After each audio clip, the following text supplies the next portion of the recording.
Good evening, everybody. Welcome to Bells and Whistles Sports Show live on Riverside Radio.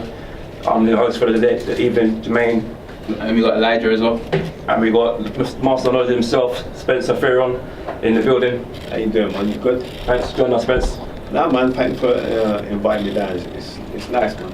Coming in the studio is kind of cool. Yeah. You know what I mean? So we're going to go straight on to boxing. Obviously, big news has come out tonight. Andy Joshua is going to be fighting Ruiz in Saudi Arabia. How do you think of that fight? Obviously, it's gonna get rowdy in Saudi. So, I mean, yeah, you know what? Fair play to Andy Joshua for taking a rematch and for taking it straight after this. So it's gonna be what, 5 months since he's lost. Yeah. And hopefully he's re-evaluating himself as a human being, as a fighter, and the skills that he's gonna have to need to possess and to administer in the rematch to come out successful. But he's getting a shitload of money, just being real. It's ridiculous how much money he's going to get for this fight. So hence why he's gone to Saudi Arabia. And please God he gets the victory. It's not going to be an easy fight because we saw in the last fight. And Andy Ruiz, which I warned everyone prior on, he can fight. You know, like, he knows what he's doing, he knows how to fight, knows how to gauge range, right? And like in the fact of gauging range, is like he's very deceptive because he does little slight side-to-side head movement, and he'll pop his jab out. But as he pops his jab out to you, he'll take that 2 steps forward. So he's in close to you, and then he'll go head, and then body, then head again, and come out with the right hand.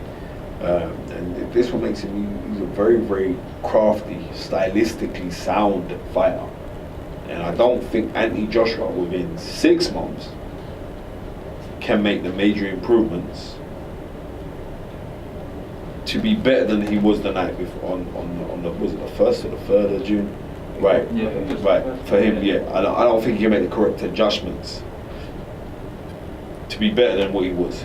But what I think he can do is make the correct adjustments mentally to be a better fighter. Because I see Andy Joshua winning this fight, but it's going to take time to learn. People think, oh yeah, change this, change that, all the rest of it. That's all nice, but I'm getting loads of phone calls from loads of former fighters, like former world champions, former WBC and WBA champion Tim Witherspoon. He contacted one of my mates to get once to try to talk to Andy Joshua. Antonio Tarver is trying the same thing as well. Antonio Tarver was the man that famously knocked out Roy Jones. And I'm saying to these guys, that's all cool, yeah? And it's no disrespect. I don't know about your finances too tough, but I know most of you are broke. So obviously, no, I'm just being real. So obviously you're looking, yeah, well, I could work with Andy Joshua, I could show him something, and I could do this, Okay, then what is your track record of working with, other than what you did as a professional fighter, what's your track record with working with other fighters? What's your track record of what are the things that you're doing? I'm not dissing these guys well, because I love these guys are cool. But I know, like, but me personally, I would, if I was Andy Joshua, I would want to be working with someone like Lenox Lewis, even though they got a little bit of rift and a beef right now. But working with someone like Lenox Lewis for the simple reason is this: Lenox Lewis is rich, so therefore he's not doing it to try and financial gains per se. Mo would do it for more adulation, but he's not doing it for financial gains. That's number one, because this game is all about. It's about numbers. It's a numbers game. You know what I mean? We're born on a number, we're gonna die on a number. It's crazy, right? But this is the truth. So I would say, kind of bury your riff with Lenox, because there's something just being around that energy of what kind of a fighter that he was, and also the fact that in recent times the only heavyweight that has been beaten and he was knocked out when Lenox Lewis was when he was knocked out by Hassan Rahman. Right, to come back and win, and it was decisive, his win as well. It was very, very decisive. So he's the only man that's done it. And Lenox Lewis is telling you, look, don't think there ain't gonna be demons there. Don't think there ain't gonna be little ghosts and little whispers and you're gonna have, it's a mental struggle. So me personally, I want to go around someone who's got that experience and that factor, and say, well, let's see what can happen there and see how we get on there. But you know what? Andy Joshua is his own man. He has listened to me in recent times because he's thinking about on the things that he knows to readjust. And please God, he readjusts. But it's not that I'm worried about. I'm not worried about him going into this Ruiz fight, because I really do believe that he's going to win this fight. He wins this fight, But if your learning is still caps because you've got the same people around you, your learning is not going to expand. Yeah. I'm thinking about 2 fights down the line. I'm talking about Deontay Wilder. I'm talking about Tyson Fury, who is the best skilled heavyweight in the world. I'm talking about Dillian Whyte once he gets off this supposed suspension. But these guys are learning and they're improving as well.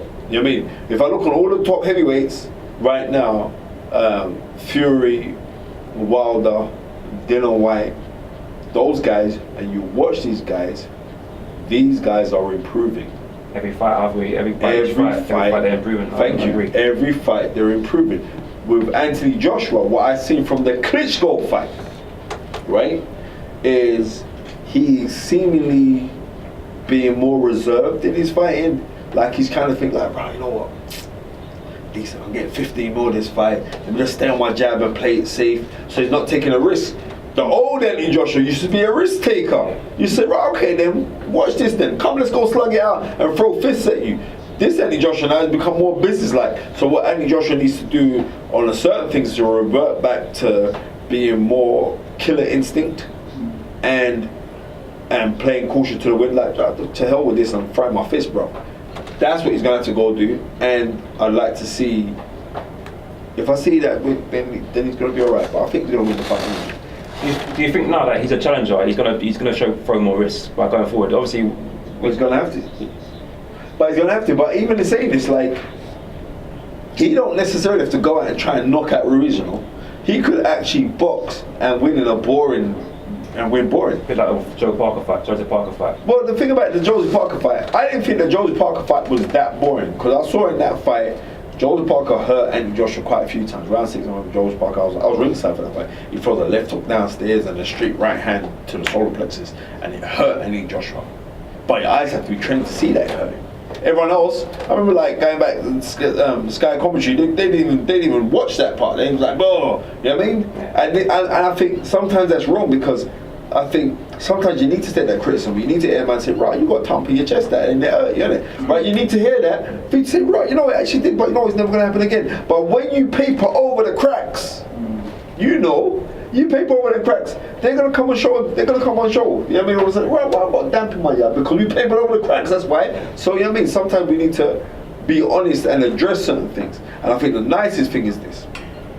Anthony Joshua has had a lot of pats on the back. Those things he's a very, very nice human being, right? He's had a lot of these kind of things. But as soon as it's gone wrong, you've seen the amount of bitches that have come out. And they've come out vehemently against him. And I'm just saying to him, and I spoke to him already, I said, brother, don't forget this, you know. I want you to realize, don't forget this. Use this part also to motivate you to go out for this next fight. And I'm looking forward to this next fight. Yeah, likewise, I'm looking forward to this fight. A bit surprised by the venue. What do you make of the venue, obviously, in Saudi Arabia? Well, I think Saudi Arabia needs a lot to kind of reinvent itself. Recently, like, you had Nicki Minaj refuse to do a concert there. Yeah, she did. Yeah. Right?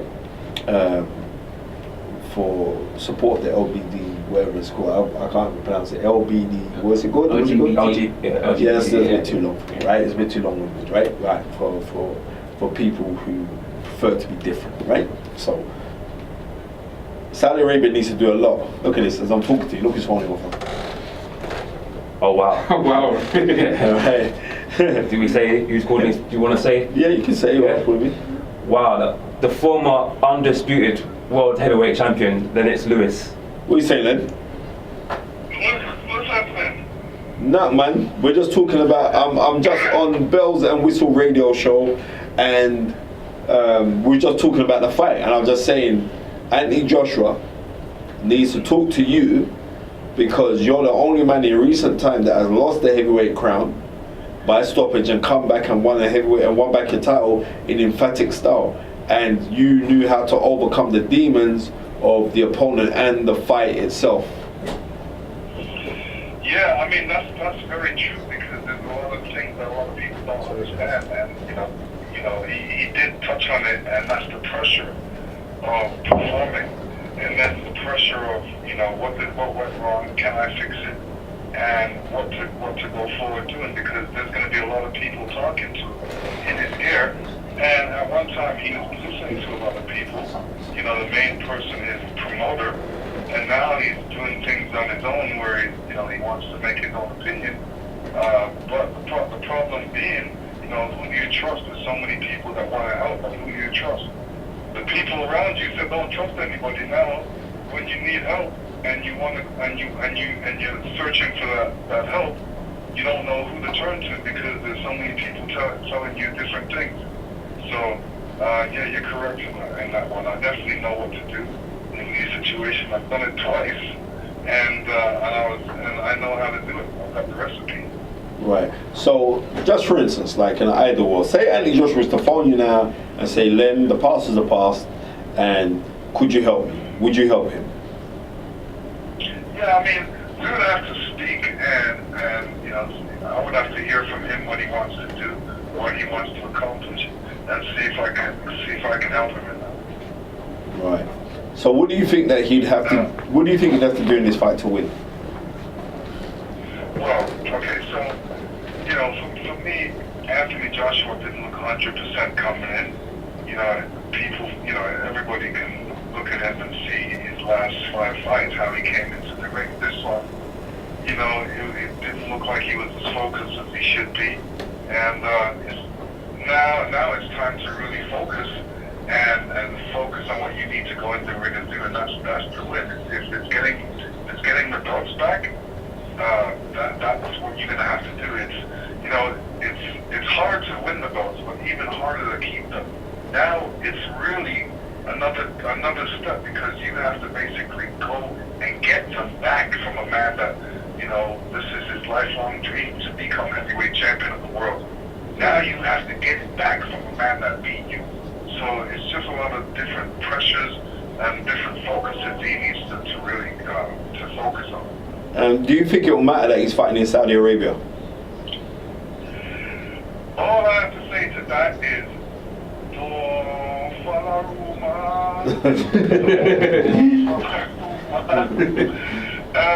I mean, Saudi Arabia is a nice venue in the sense that you have the whole world, the globe to fight, and to go to Saudi Arabia, I mean, if they can promote it, but I don't think that will happen. Everybody's saying that there's going to be a fight in Saudi Arabia. It's done. It's signed. It's done. I have to see the print. I have to see it signed. I have to see the signature. That's not telling me nothing. It's done, man. Sky are promoting it already. Anthony Joshua's got it on Instagram. So is Ruiz. It's at Matchroom as well. It's done. It's a done deal. It's gonna happen. Okay. December 7th. Just get your suitcase ready because we're going out to Saudi Arabia so we can get some. Arab money.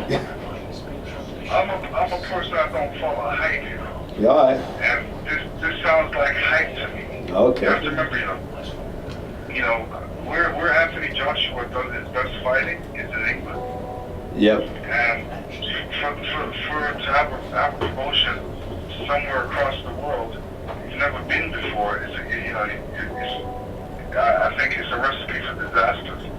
Okay. So I don't really focus on that until I see it signed and everybody's still talking, but I don't believe that one bit. All right. Right. So if you want a friendly bet on it, you can. All right, cool. I don't mind taking your money because it's all good. I know you pay on time. Don't worry. If you're not, I'll just tell your wife. All right. I'm gonna take your money then, Len. Anyway, it's been a pleasure, man. I'm gonna go finish off the rest of this show, man. But yeah, man. Yeah, big up bells and whistles. Yeah, man. Love. Wow. You heard it there. Former heavyweight world champion. So I get it right. Former undisputed heavyweight. Yeah, undisputed. Yeah, I said that earlier. But wow, I'm actually shocked. Former undisputed heavyweight world champion Lenox Lewis. Everybody phones me, bro. Just on the phone there, talking to Spencer himself. Wow. Obviously, he said he wouldn't mind if Anthony Joshua reached out to him, he would take that offer up. Yeah, well, you heard it first. That's the exclusive. So you can put that out there now because that's what. And you got it on video now, so I can grab that. Hopefully, I'll grab that afterwards. But yeah. And I'll tell everyone that. it was down here, and that's what Lennox said on that. Yeah, I mean, at least it can raise up the numbers anyway. Wow, that's cool. Well, I'm actually Remember, I know everyone, you know, so I see a lot of gas, but I don't know everybody. So everybody comes to me want to talk boxing. They phone me to talk the game, so that's all good. I can see why. Anyway, we're going to move on. Talk about last week's fights. So obviously, there's a lot of fights last week. We had Michael Conlon was on MTK Global cards. That card was excellent. Did you see the crowd? I watched the fight. Yeah, the crowd was ridiculous. MTK Global, because I run their foundation, so I'm gonna be a little bit biased, but I'm not gonna be a little bit biased. I'm just gonna be a little bit truthful. I'm just saying that the show, what they done was excellent. I respect the fact that the brand was originally started by Irish guys thinking that Irish fighters weren't getting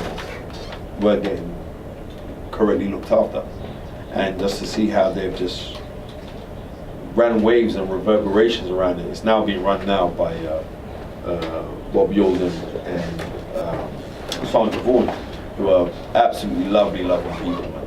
So just to see how the show's going out there. The show that they had 15,000 people there, and I mean, Michael Conlon boxed very, very good and respectful.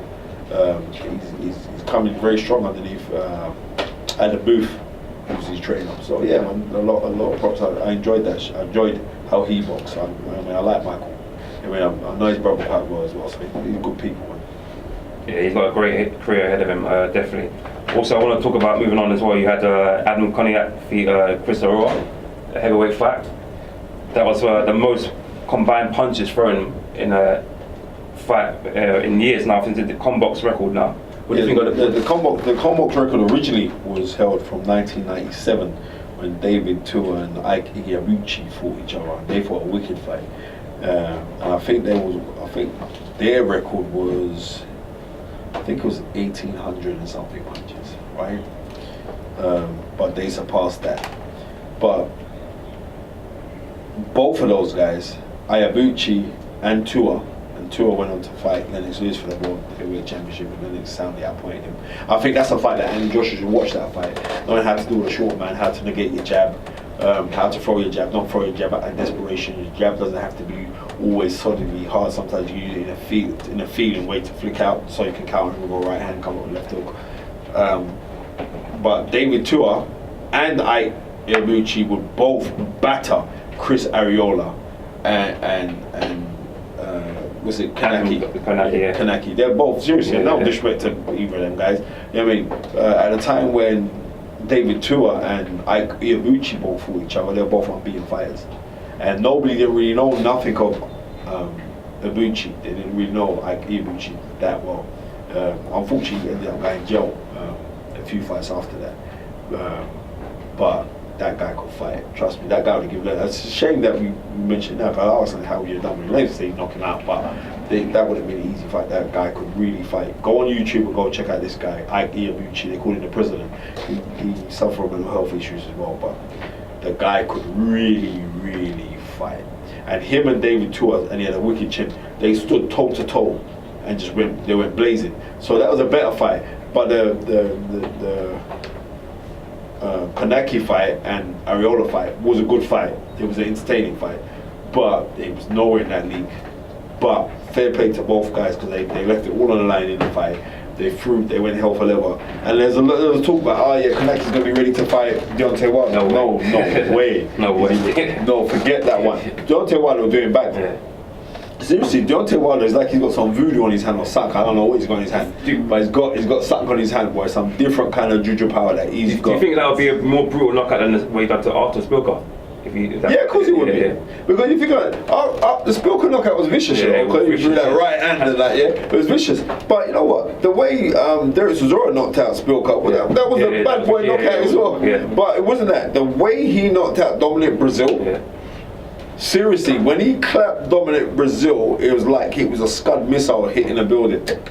It was serious, that one. The way he just crumbled, I'm like, what the hell is this little skinny ass man from where's he from? Mississippi? You know what I mean? From the deep south. You know what I mean? Come over here eating gumbo and knocking out man like that. That guy, he's a very, very good fighter. But yeah, the Kanaki, he ain't ready to fight Deontay Wilder. I'll let you know that now. He's nowhere near ready to fight Deontay Wilder, and that's that. Deontay Wilder would seriously hurt him because he comes forward, and the worst thing you could ever do is follow a punch on him. Right, you're going to be walking into the fight. I mean, your chin's all right, but your chin ain't that kind of chin. Forget that one. Forget it. Yeah, I don't really think he believed that when he was sitting next to him and saying he wants to fight him next. He truly didn't believe that. You know what? Maybe he could be saying like, I want to fight him because the chances are Deontay Wilder hasn't got the best balance, and it doesn't seem like he's got the best chin either. So maybe he's like, I could take them shots, but I'll tell you, brother, seriously, you couldn't take those shots. Just being wrong. Just call it wrong. You can't. Yeah, I agree with you. We're going to move on.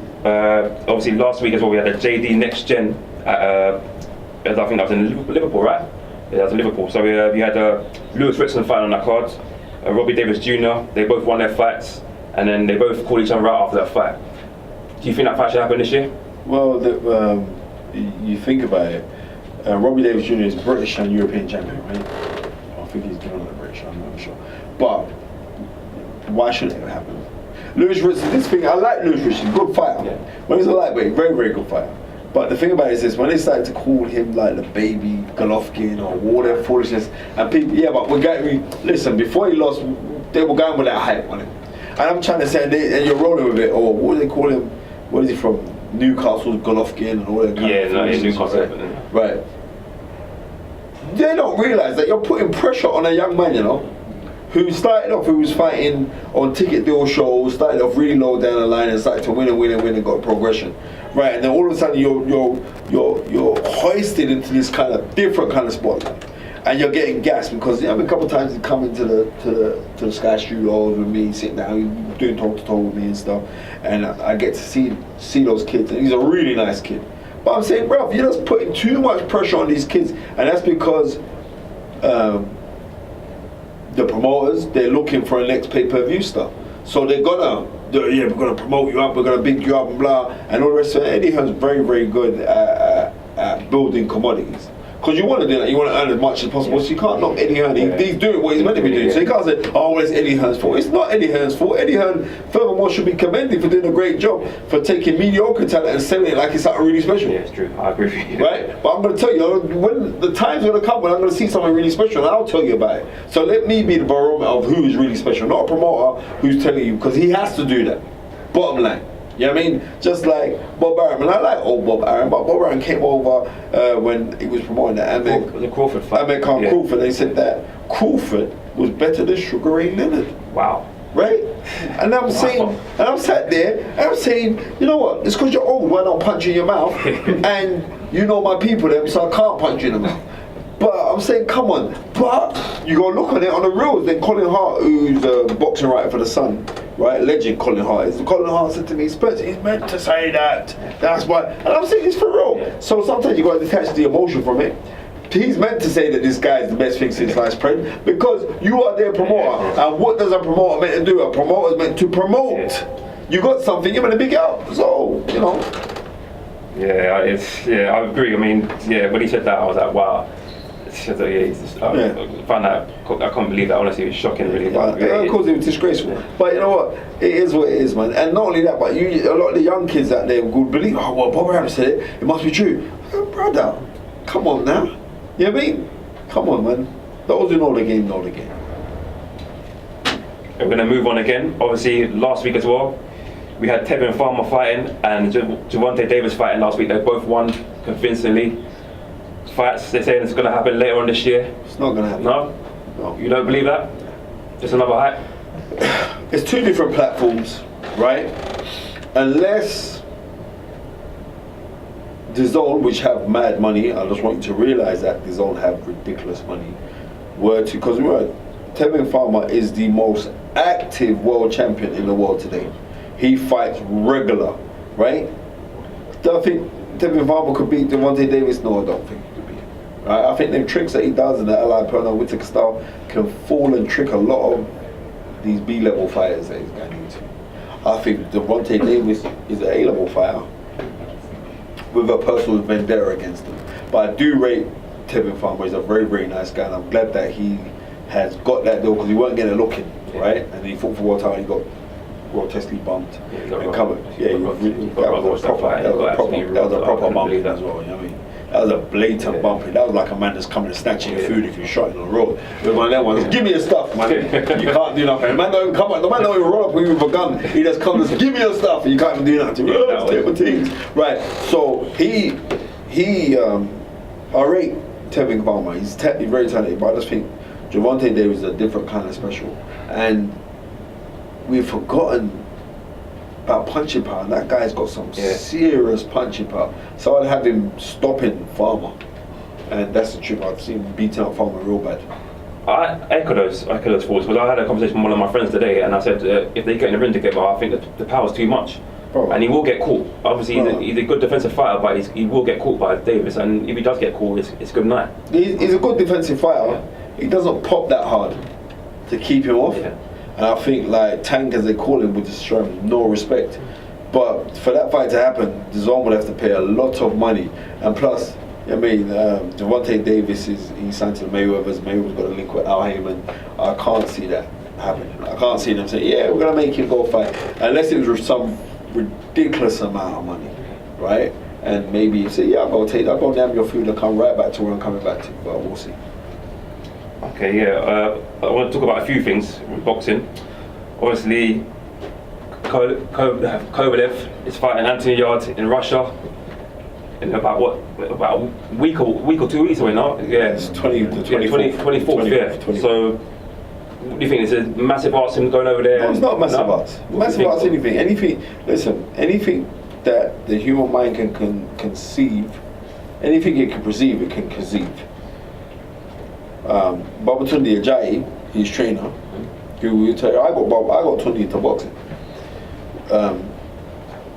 These guys will tell you that the perception, the suggestion you make to yourself is far more important and greater than the suggestion made by others about yourself. Do you know what I mean? So, lots of people will project a fake perception of themselves, not realizing that the perception that somebody else holds of you could be better or even worse than the one that you are trying to project. I think Andy Yarde does his own thing. I think Andy Yarde's a special talent for the simple fact that his mental aptitude, I believe, and his discipline is far more superior than an old Kovalev. And let's be real, go back a few years, Kovalev posts a monkey picture with his son wearing a t-shirt of Adonis Stevens, saying, oh look, this is Adonis Stevens, right? Me as a person of colour, and people always say, oh, you always talk about race, you're damn right, because I can. How about that one? And if you have a problem with me talking about race all the time, don't listen to me. Just log off. Don't need to sit down and say, oh, well, you're going to say something. But they like to listen, even if it is to complain. But there, I'm saying, I'm in here, and I'm speaking to men of colour as well, I'm being real. That is ignorantly racist. Blatantly, ignorantly racist. So therefore, just of the facts of morally where I stand as a man of colour, Anthony Yarde has to punch holes into Kovalev. Number one, Kovalev's also old. Kovalev's lost to Alvarez the other day. He's getting old. He's not the brute force man who came over here, what was it, in 2002 or 2013 and totally blaps Nathan Cleverly. He's not that guy anymore. He's not the guy that hit Bernard Hopkins with that right hand. It seems like Hopkins threw himself on the ground. How hard the shot was. And Hopkins, mind you, was 50 years old at the time. I'm not buying into none of that nonsense. He's a man like everybody else, and he's got a drink problem that everyone she's noted that we know. Recently, there's something come out about that as well. About the woman that they arrest the woman. Exactly. Yeah. So he is everything that is wrong with the sport of boxing. He's everything that's wrong. He's annoying to me. He's annoying, and he's got an ignorance to him that And I was so happy when Andre Wall beat him, but Andre Wall never knock him out like I know Anthony Yarde will knock him spark out. I know this, I feel this. I speak to Tunde every day. I know what Andy Yard brings to the table. Probably haven't felt that power before, and he hasn't felt that youth or ambition, right? Yeah. That Andy Yard's gonna bring. So I've got Andy Yard winning big time. People are saying, oh yeah, but this thing, don't be wrong. The only thing that I'm slightly afraid of, Dodges. no, because it's not gonna go on, is because there's lines in the camp, Andy Yard's motto, and all the Tundi Ajayi's fires, stand up for cell crew. And that when lions go out to eat meat, he may get intoxicated on that drunken meat and do something stupid. But no, Andy Yard's gonna knock him out. Andy Yard's bringing his fight confidence in. And I'm staying by it. I'm sticking by it. Even more so, I've seen Andy Yard mature from being a young man into an adult. And I'm saying like, yeah, I've got Andy Yard winning that fight. He's a lion. He's a real lion. I've seen him with his little baby cub. Did enjoy him. And now he's a young killer lion. He's gonna bite off Kovale's head.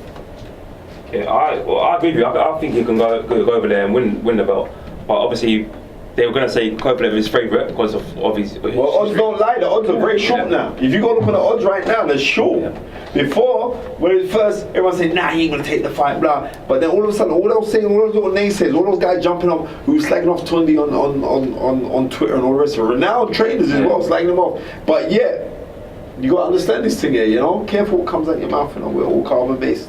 I mean, I wish nothing but love and prosperity to everyone. Bar Kovalev right now because he's fighting one of my boys. But I'm saying, right, if I'm a sportscaster per se, which I'm meant to be or whatever, right, a pundit, I'm not gonna jump and hate on our next pundit who's starting to get their way through because I understand universal law.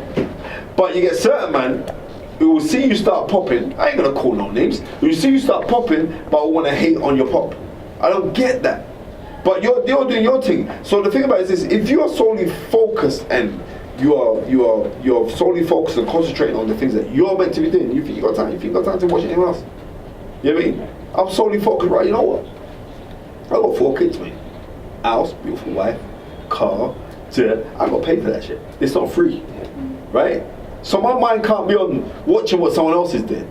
Too many people like to watch what other people are doing. Or like also people, we're living in a world right now where we are so taught, right, to not rate ourselves. That if anybody remotely rates themselves on anything, oh, he's too cocky, oh, he's up his ass, oh, no. Where's your boast meant to come from? You know what I mean? You're meant to boost yourself. That's called self-esteem, isn't it? Right. And isn't that cool? Isn't that also self-healing? And at the end of the day, the most important thing is self-preservation. So people don't get that part when we're looking on people, we're trying to fight them down for what they are doing. And everybody gets it when you start to move up this thing a little piece, and then we focus too much on the haters. Now I'm telling everyone, stop giving the haters so much power. You know what I mean? Because I'm telling you this now. Universal law is this, it's quite simple. You reap what you sow. And what goes around comes around. And the longer it takes, if you do a little effed up move now, the longer it takes to come back to you is the greater the punishment.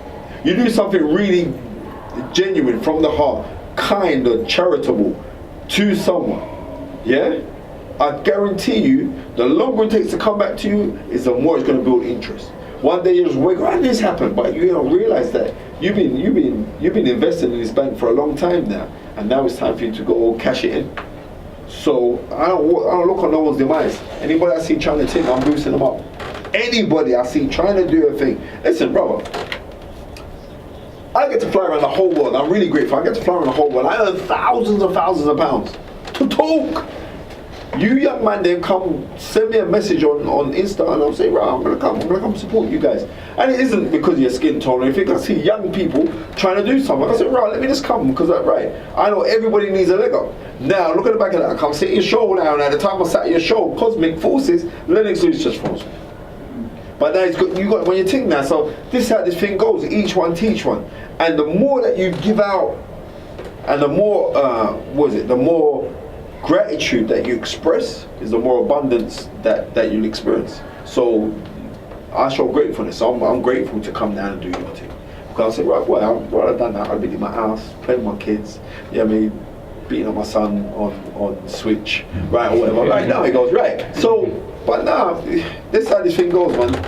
And he was going to knock out Kovalev, bottom line. I believe that too. I'm really looking forward to that fight, and I believe he's going to knock him out brutally as well. Lions in the camp, as we say. Yeah, 100%. All day long. 100%. And he's a big goon as well, just like myself, so big up the man. But yeah, we're going to move on again. Fight coming up in a month. Lomachenko beat Luke Campbell.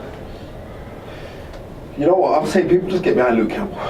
Just get behind him, right? Irrespective that you don't think he's going to win. He's in a position, he gave a very, very game effort, and I have to rate him because his dad just died when he went in a football game in Lawrence. He put a very gallant effort in. He didn't win the fight, even though in his mind he did win the fight. He thought that right, he got bumped. But no, he didn't win the fight. But what I'm saying on this is like, the fight, I think the show sold out already, right? Yeah. O2 sold out already. Yeah. But the O2 sold out already because nothing to do with Luke Campbell. Right, it's actually because we're got the opportunity to see greatness. Yeah, the greatness in Lomachenko, and the man is great. He's actually a nice man. I did a show with him a couple of times, which I had to apologise to him because you know the little haters on Twitter and we forget because I swear blind that Nicholas Walters going to knock him out. But that's more so because I know Nicholas Walters' dad. And I figure I can't really go against Nicholas Walters. They're going to see that thing I'm fighting with Lomachenko. I can't do that. I'm Jamaican, brother. Oh, Jamaican descent. But no, Lomachenko made Nicholas Walters quit. Yeah. Not his corner. Nicholas Walters said, I don't want to continue no more. Now, I watched that tape loads of times. No, bro, no. He said, nah, I can't, because you couldn't handle it. Lomachenko is genius special. But Lomachenko ain't nothing new to me. I've been watching boxing a very long time. So it's nothing new to me. The tricks that he does in the ring, that ain't nothing that Pernod Whitaker used to do. In fact, Pernod Whitaker used to do better than him. Yeah. Pernod Whitaker's evasiveness was far more superior than Lomachenko. But what Lomachenko has got though, coupled with his defensive genius, he's an offensive master because he throws shots from funny angles with aggression. They're not feeling out shots. You know what I mean? They're like jab. Big left hook, big right hand, big left hand power shot. Change it orthodox. Go back to southpaw. It's a nightmare. It's a nuisance. Yeah, the way he throws punches at different angles is incredible. Yeah, it's really incredible. He's bad. But I wouldn't say that Lomachenko right now is pound for pound number one fighter in the world. Who would you? I would say Canelo's pound for pound number one fighter in the world. Even though he's had his ups and downs, but Canelo is pound for pound number one. Canelo's had more world title fights than Lomachenko. And then I'll have Terence Crawford at number 2. Reason why? Because he unified a division. Lomachenko hasn't unified any division that he's fought in. He should have when he fought Nicholas Walters, but Nicholas Walters got stripped to the title prior to him going in and fighting. But so therefore I got Lomachenko at number 3. Even though, but a guy who I just really enjoy watching, all of is actually Lomachenko because he does some genius things. But I don't say that Lomachenko is the best pound for pound fighter in the world. I'll have to give that credit to Canelo. Thank you for that one. Just to let people know that we'll be there. Bells and Whistle Sports will be at the fight, me and my friend Nando. So if anyone wants to come and do a little interview, any fans, you're welcome to join us. Bells and Whistles will be at the fight on the 31st of August. We're going to move on again.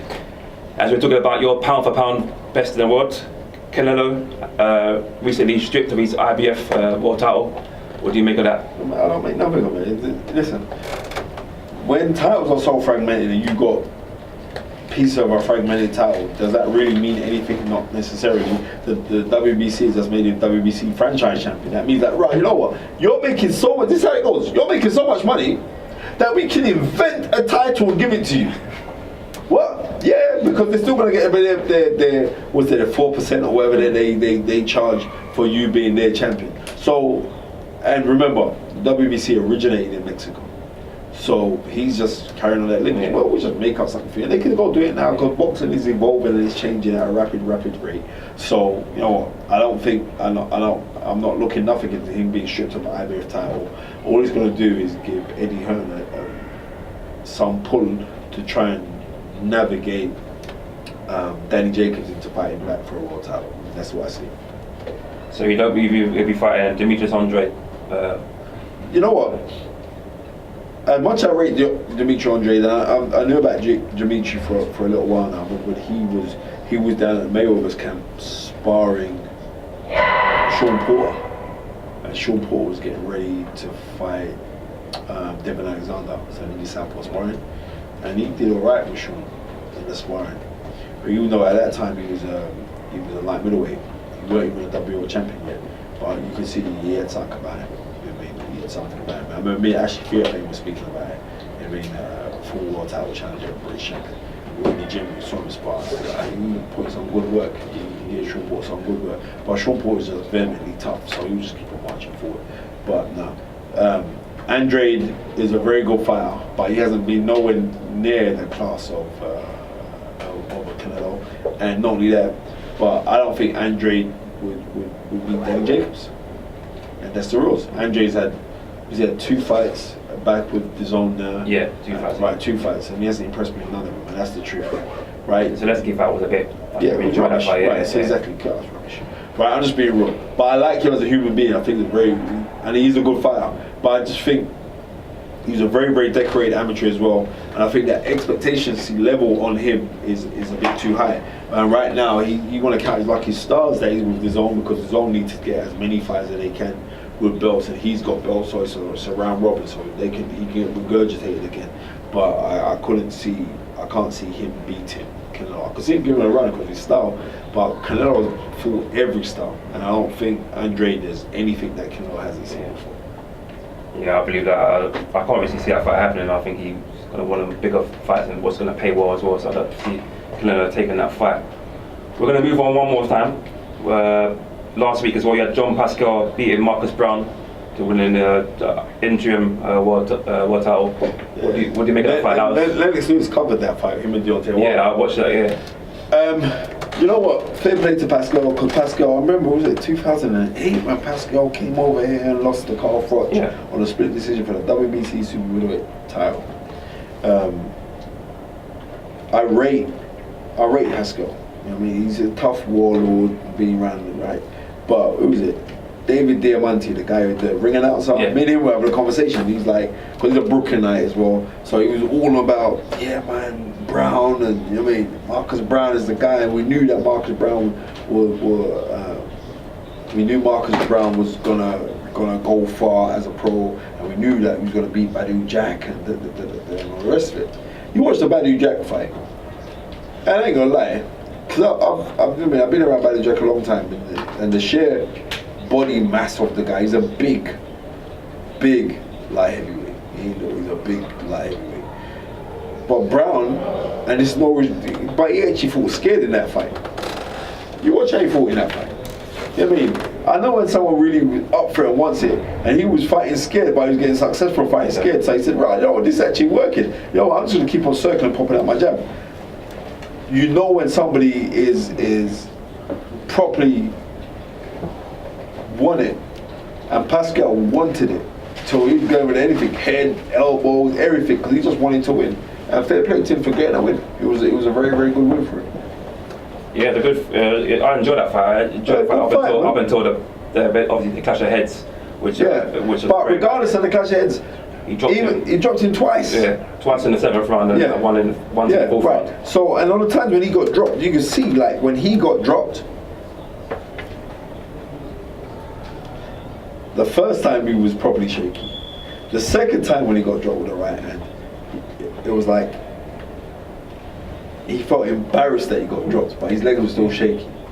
But Pascal just wanted it more, and I rate that when, like, you're an old lion now. You know what I mean? Allegedly your best days are gone, and you think, well, what can I do with this guy? What is a good move? To hell with it. You know, I'm just going to give it to him. It's one of them ones. I'm just going to give it to you. You can give no room, and you can be no technical business. I'm just going to throw till I can't throw no more. So all the credit in the world should be given to John Pascal, because he came out victorious. Yeah, I agree with that. Yeah, he was aggressive, kept coming forward, threw more punches, and he caught him with a great overhand right as well. It was horrible. You see Marcus Brown got up straight away from that, but you can see he was a bit wobbly. He was. But unfortunately, that's coming to an end there. Thank you, Spencer, for joining us today. A pleasure, man. Actually, pleasure having you on there. And shout out to the former undisputed heavyweight champion, Lenox Lewis, as well. Coming phone call as well on the line as well. So thank you for that. Anyone who wants to watch this video, tune into Bells and Whistle Sport on YouTube, Bells and Whistle Sport on Instagram, and any social media handles we are. Just join us on there as well. So also we'll be putting up on Spencer. We'll be putting up as well also on his channel. So yeah, thanks for tuning in today. And that's it for today. Thank you.